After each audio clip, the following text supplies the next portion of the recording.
Do you know that slaves wove maps into their hair to aid their escape?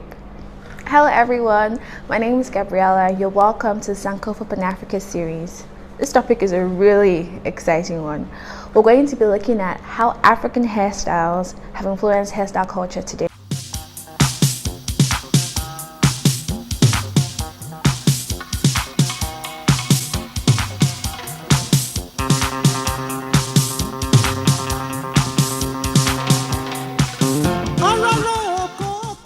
Now, what are African hairstyles?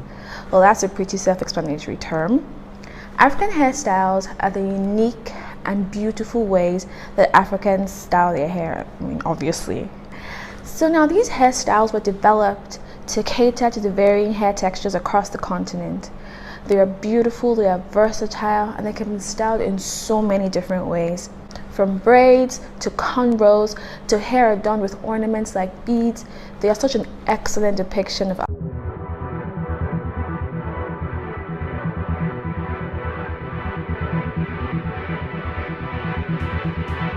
hairstyles are actually more than just aesthetics.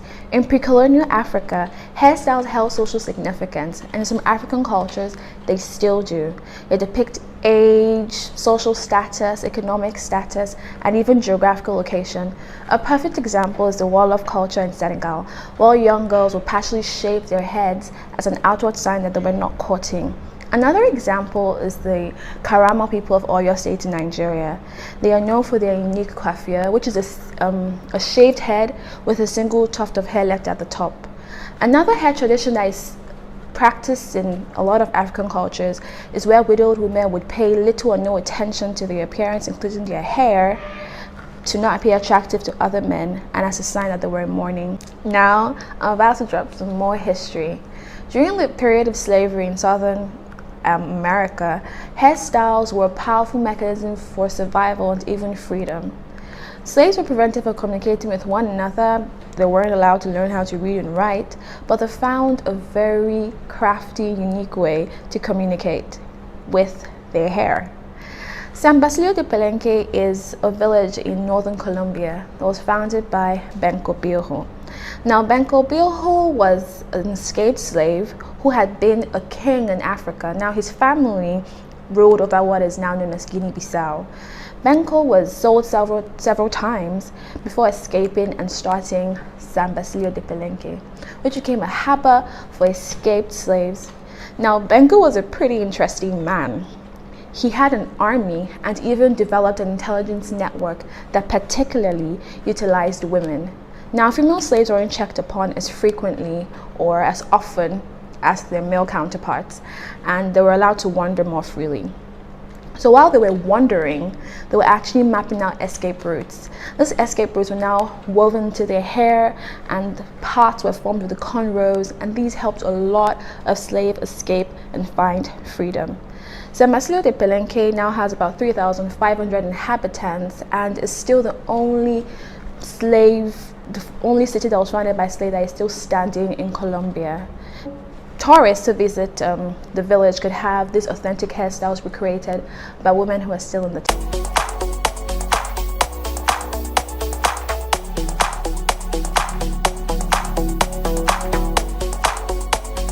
Of beauty and history associated with African hair and hairstyles, there's still been a lot of discrimination.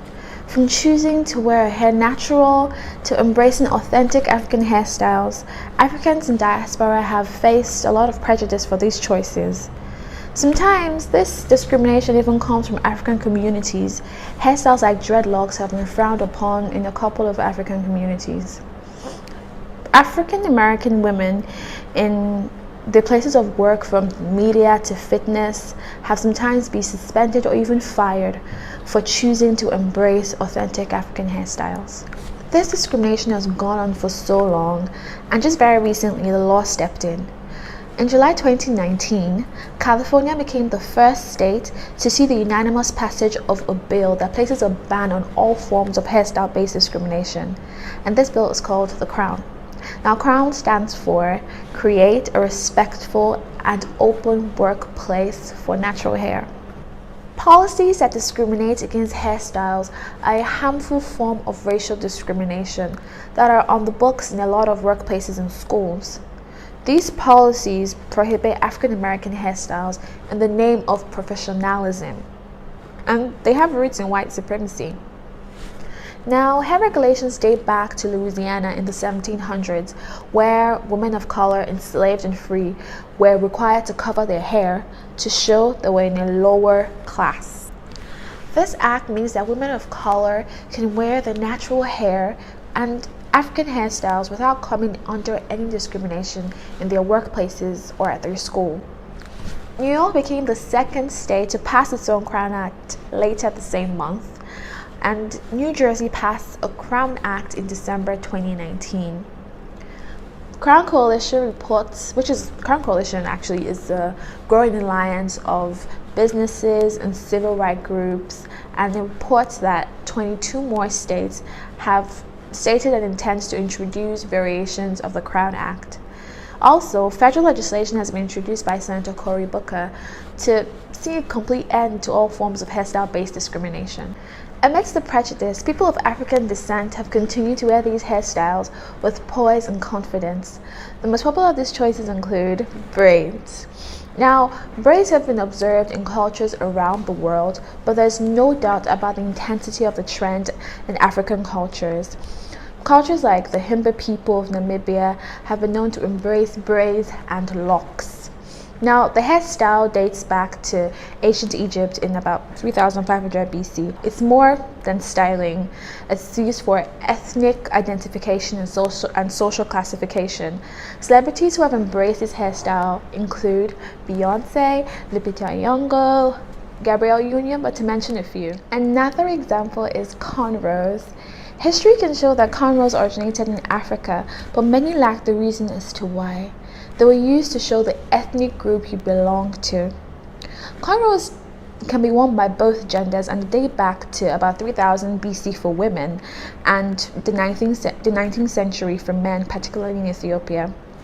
Cornrows is a style of braiding hair where the hair is braided very close to the scalp using an underhand upward motion to create a continuous raised row. Depending on the region of the world, both men and women can wear cornrows, and they're usually adorned with ornaments like hair cuffs, cowrie shells, and beads. Celebrities who have worn cornrows include Beyonce again, Kim Kardashian, and even Justin Bieber. Now we're going to look at this beautiful hair accessory, head wraps. Now, head wraps are another style trait that were popular amongst different cultures around the world. However, this style was customary among African women, particularly Nubian and Nigerian queens, ranging from ancient times, the 1700s, and stretching into today's popular culture. Head wraps were used to, as symbolic of royalty and also discern age, religion, and marital status. Popular people who have rocked these beautiful accessories include Yvonne Orji, Jennifer Lopez, Alicia Keys, and Eva Marcille. I hope you found this informative and interesting. Please give us a thumbs up, share with your contacts, and subscribe to our channel. Also, watch out for our next video. We're going to be discussing African influence on modern art. You do not want to miss it. Thank you for watching.